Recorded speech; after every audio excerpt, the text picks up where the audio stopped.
அன்பானவர்களே, நித்திய வெளிச்சம் டிவியின் எக்கால சத்தம் நிகழ்ச்சிக்கு உங்களை வரவேற்கிறோம். இன்று நாம் பார்க்க போவது இயேசு தேவனா பூமிக்கு ஏன் மனிதனாக வர வேண்டும்? மனிதனாக பூமிக்கு வருவதற்கு முன் பூமிக்கு அவர் வந்திருக்கிறாரா? பூமிக்கு வருவதற்கு முன் என்ன செய்து கொண்டிருந்தார்? கண்களை மூடி ஒரு நிமிடம் கற்பனை செய்து பாருங்கள். இந்த ஒட்டுமொத்த பிரபஞ்சமும் கோடிக்கணக்கான நட்சத்திரங்களும் கேலக்சிகளும் எதுவுமே இல்லாத ஒரு காலம் என்ற ஒன்றே உருவாகாத ஒரு நித்தியம். அந்த இருண்ட எல்லையற்ற சூனியத்தில் என்ன நடந்திருக்கும்? அங்கே யார் இருந்தது? இன்று நாம் பார்க்க போகும் சம்பவம் வெறும் 2000 வருடங்களுக்கு முன் பெத்லஹேமில் நடந்த ஒரு சாதாரண குழந்தையின் ஜனனம் அல்ல. இது பிரபஞ்சத்தின் மிகப்பெரிய ஒரு மாஸ்டர் பிளான். உலகம் முழுவதும் இன்று வரை பலரால் கேட்கப்படும் ஒரு கேள்வி, கடவுள் எதற்காக மனிதனாக வர வேண்டும்? வானத்தில் இருந்தபடியே அவர் உலகத்தை மன்னித்திருக்கலாமே. ஒரு வார்த்தை சொல்லியிருந்தால் அத்தனை பாவங்களும் அழிந்திருக்குமே. ஏன் அவர் ஒரு தாயின் கருப்பையில் 9 மாதம் அடைபட வேண்டும்? ஏன் அவர் பசியோடு தாகத்தோடு இரத்தம் சிந்தி இந்த பூமியில் நடமாட வேண்டும்? இதற்கு பின்னால் மனித மூளைக்கு எட்டாத ஒரு மிகப்பெரிய சட்ட ரீதியான ரகசியம் இருக்கிறது. ஆம், தேவன் பூமிக்கு மனிதனாக வர வேண்டிய ஒரு கட்டாயம் இருந்தது. அவர் வராமல் இருந்திருந்தால் இன்று நீங்களும் நானும் இந்த வீடியோவை பார்த்து கொண்டிருக்க மாட்டோம். ஒட்டுமொத்த மனித குலமும் என்றோ அழிந்து போயிருக்கும். சரி, மனிதனாக அவர் பிறப்பதற்கு முன் அவர் என்ன செய்து கொண்டிருந்தார்? அவர் தூங்கி கொண்டிருந்தாரா அல்லது மௌனமாக வேடிக்கை பார்த்து கொண்டிருந்தாரா? இல்லை, பழைய ஏற்பாட்டின் இரகசிய பக்கங்களை புரட்டினால் பல இடங்களில் அவர் இரகசியமாக பூமிக்கு வந்து சென்றதற்கான நடுங்க வைக்கும் ஆதாரங்கள் கொட்டி கிடக்கின்றன. இன்று அந்த மர்ம முடிச்சுகளை ஒவ்வொன்றாக அவிழ்க்கப் போகிறோம். நமது பயணம் நித்தியத்திற்குள் தொடங்குகிறது. மனிதனாக வருவதற்கு முன் இயேசு எங்கே இருந்தார்? இயேசுவின் வாழ்க்கை மாட்டுத் தொழுவத்தில் ஆரம்பிக்கவில்லை. வேதாகமம் மிக தெளிவாக சொல்கிறது, ஆதியிலே வார்த்தை இருந்தது, அந்த வார்த்தை தேவனிடத்தில் இருந்தது, அந்த வார்த்தை தேவனாக இருந்தது என்று. அப்படியானால் பழைய ஏற்பாட்டில் அவர் எங்கே இருந்தார்? பலருக்கு தெரியாத ஒரு இரகசியத்தை சொல்கிறேன், கவனமாக கேளுங்கள். இதை இறையியலில் கிறிஸ்டோபேனி என்று சொல்வார்கள். அதாவது இயேசு மனிதனாக பிறப்பதற்கு முன்பே ஒரு தேவ தூதனை போலவோ அல்லது மனித உருவிலோ பூமிக்கு வந்த சம்பவங்கள். ஆபிரகாம் தனது கூடார வாசலிலே உட்கார்ந்திருந்த போது 3 பேர் அவரை தேடி வந்தார்கள். அதில் 2 பேர் தேவதூதர்கள். ஆனால் 3வது நின்ற அந்த நபர் யார்? ஆபிரகாம் அவரை பார்த்து ஆண்டவரே என்று அழைத்தார். அவர் சோதோம் கோமாராவை அழிக்கப் போவதாக சொன்னார். அவர் வேறு யாருமல்ல, மனிதனாக வருவதற்கு முன் உருவெடுத்து வந்த இயேசுவே. யாக்கோபு ஒரு ராத்திரி முழுவதும் ஒருவரோடு மல்யுத்தம் செய்கிறான். விடிந்ததும் யாக்கோபு சொல்கிறான், நான் தேவனை முகமுகமாக கண்டேன், ஆனாலும் என் ஜீவன் தப்பியது என்று. அந்த நள்ளிரவு இருட்டில் யாக்கோபோடு சண்டையிட்டது யார்? இதைவிட மிகப்பெரிய சஸ்பென்ஸ் ஒன்று இருக்கிறது.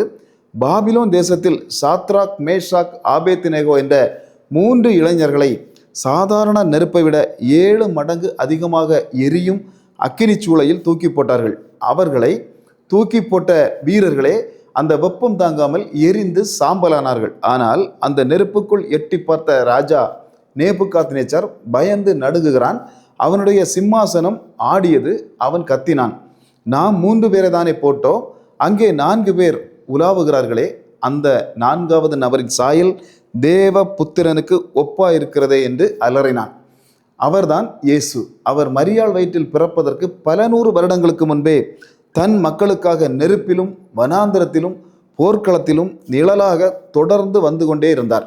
சரி, அவர் எப்படி அவ்வப்போது வந்து காப்பாற்றி விட்டு போயிருக்கலாமே, ஏன் அவர் நிரந்தரமாக மனிதனாக மாம்சமாக மாற வேண்டும்?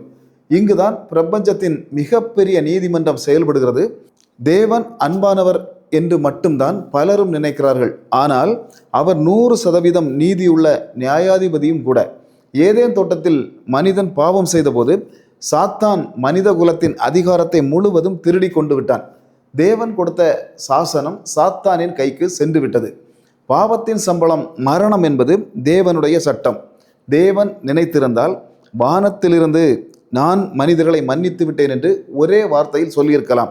ஆனால் அப்படி செய்தால் அவர் தன் சொந்த சட்டத்தையே மீறியவர் ஆவார். நீதிக்கு அங்கே அர்த்தம் இல்லாமல் போயிருக்கும்.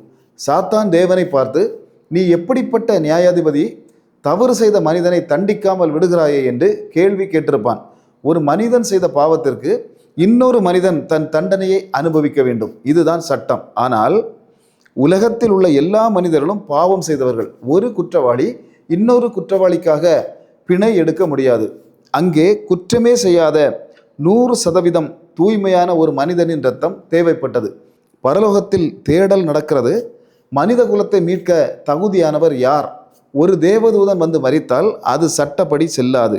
ஒரு மிருகத்தின் இரத்தம் மனிதனுடைய பாவத்தை நிரந்தரமாக கழுவாது. பூமி முழுவதும் தேடி பார்த்தும் ஒருவரும் இல்லை.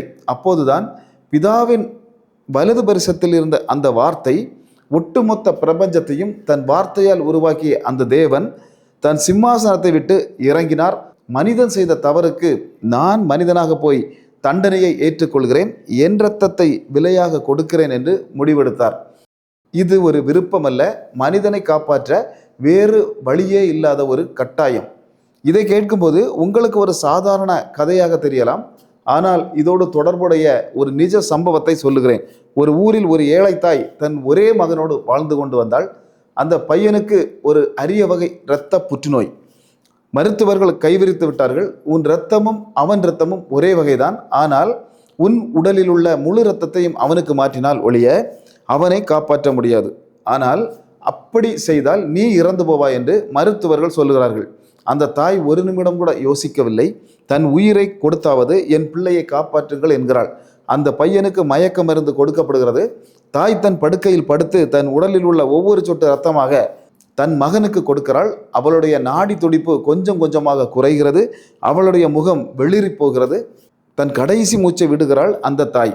கண்விழித்து பார்க்கும் அந்த பையனுக்கு தன் தாய் தன்னுயிரை கொடுத்து தன்னையே காப்பாற்றிய செய்தி தெரிய வரும்போது அவன் எப்படி துடித்திருப்பான்?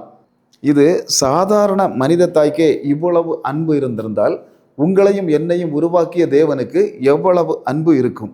அவர் வானத்திலிருந்து ஒரு தூதனையோ ஒரு விண்கல்லையோ அனுப்பி நம்மை ஆச்சரியப்படுத்தி இருக்கலாம். ஆனால் அவர் அப்படி செய்யவில்லை.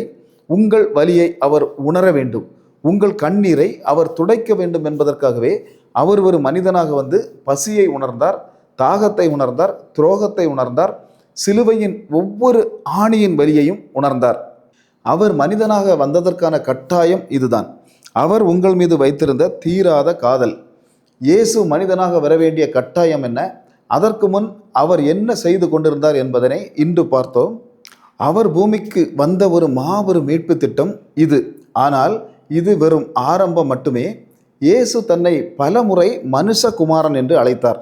பைபிளை படிக்கும் பலருக்கு இது சாதாரண வார்த்தையாக தெரியலாம். ஆனால் இந்த ஒரு வார்த்தையை கேட்டவுடன் அன்றைய பிரதான ஆசாரியர்களும் யூதர்களும் தங்கள் துணிகளை கிழித்து கொண்டு கோபத்தில் கொதித்தெழுந்தார்கள்.